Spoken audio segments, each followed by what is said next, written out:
Circular flow of income. अब अपना topic है circular flow of income. In every economy 3 activities never stop.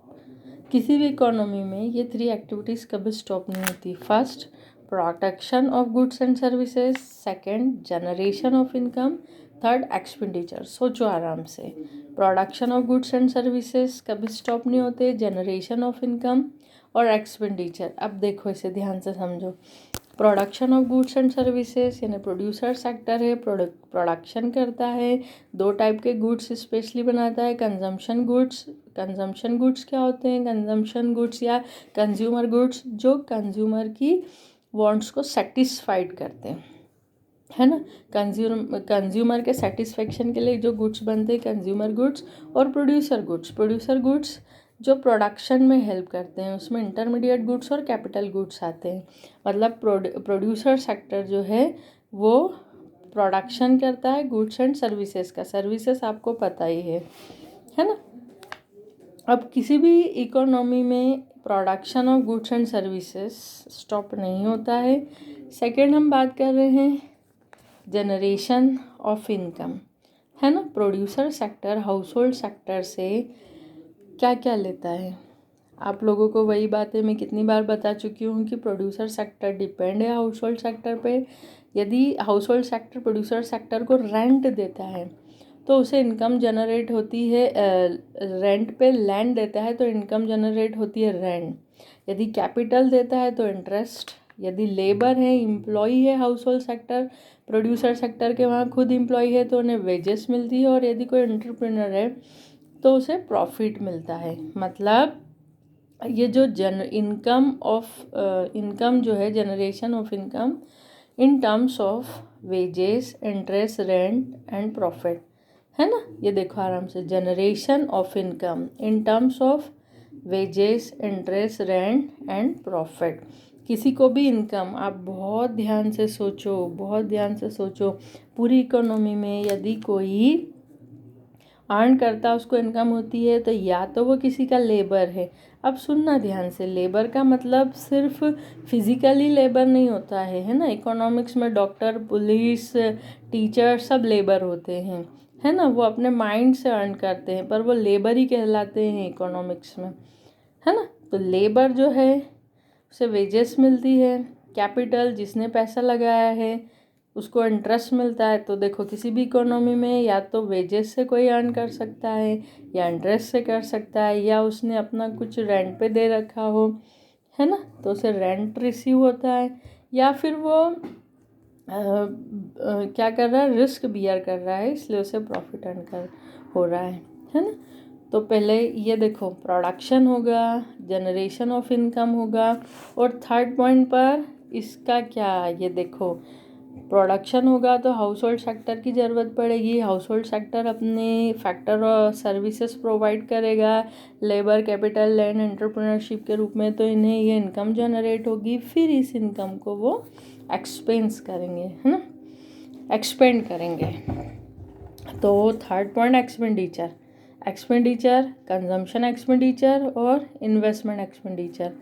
जितने भी कंज्यूमर हैं या तो वो अपने सेटिस्फेक्शन के लिए कंजम्पशन एक्सपेंडिचर करेंगे और इन्वेस्टर्स जो इन्वेस्टमेंट एक्सपेंडिचर करेंगे। इस तरह से ये चलता ही रहता है। क्या चलता रहता है?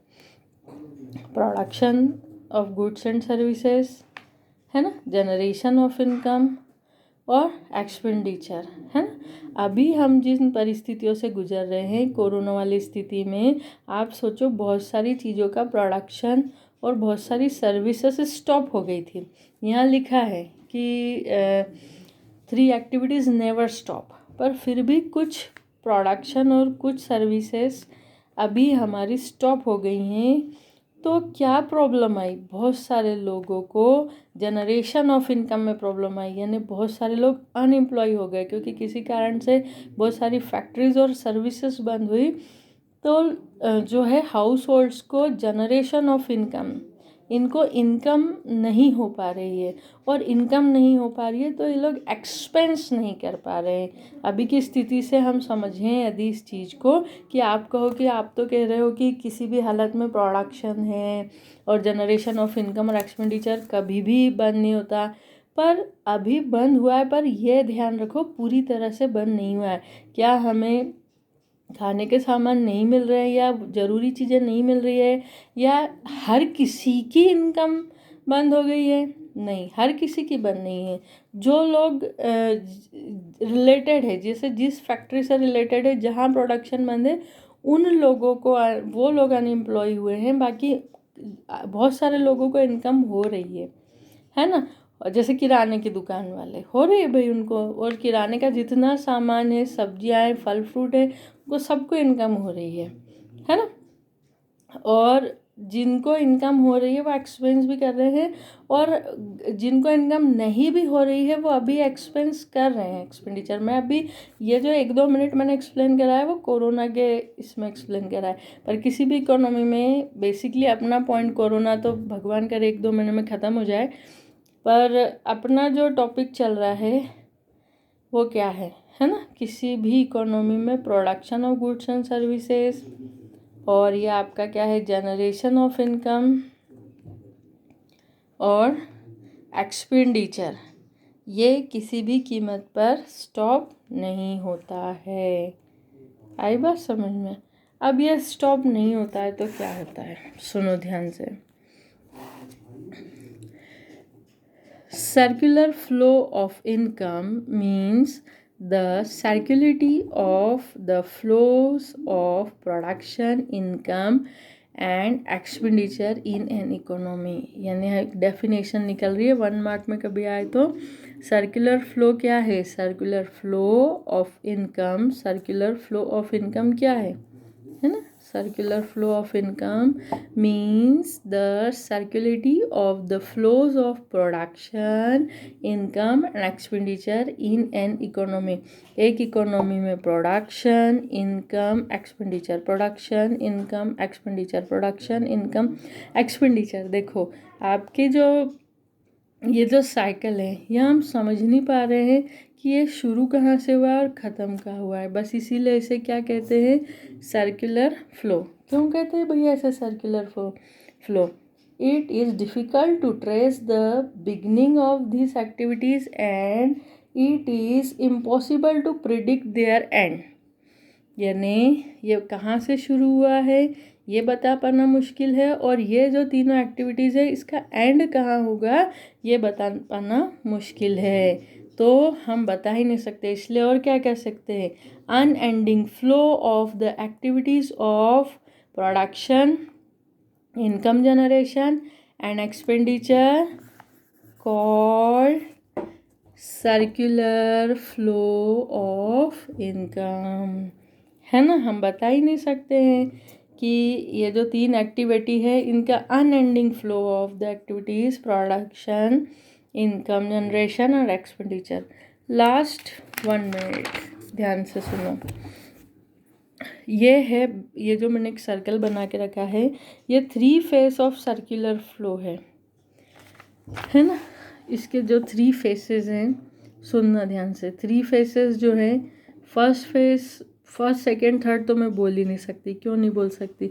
फर्स्ट सेकंड थर्ड तो जब बोलेंगे जब हमें पता हो कि फर्स्ट क्या है, सेकंड क्या है, थर्ड क्या है।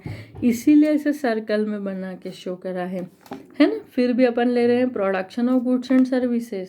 Production of goods and services होगा तो क्या होगा भैया, इनकम जनरेट होगी। इनकम जनरेट होगी तो लोग उसे एक्सपेंड करेंगे, है ना।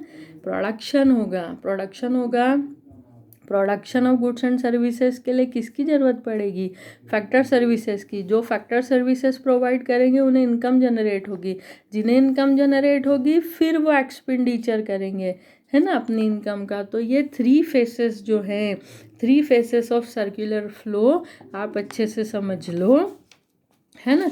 यदि 3 मार्क्स में आता है तो आपको थोड़ा ज़्यादा लिखना पड़ेगा। 1 मार्क में आ रहा है तो चलो इतना लिख दिया, लेकिन यदि आपको 3 मार्क्स के अकॉर्डिंग आ रहा है तो आप थोड़ा सर्कुलर फ्लो, भले आप इतना ज़्यादा एक्सप्लेन नहीं करो, ये तो आपको समझाने के लिए मैंने बताया है, आप इसे शॉर्ट में लिख दो। पर 3 मार्क्स में आए तो आप बता सकते हो कि ये सर्कुलर फेसेस है और इसका बिगनिंग और एंड हमें नहीं पता है, ये चलता ही रहता है। देखो बिगनिंग और एंड पता ही नहीं है, फर्स्ट सेकंड थर्ड कुछ नहीं है। ये हो रहा है, प्रोडक्शन हो रहा है, ये हो रहा है, ये रहा है, इनकम जनरेट हो रही है, ऐसा आप faces 3 faces of circular flow बता सकते हो।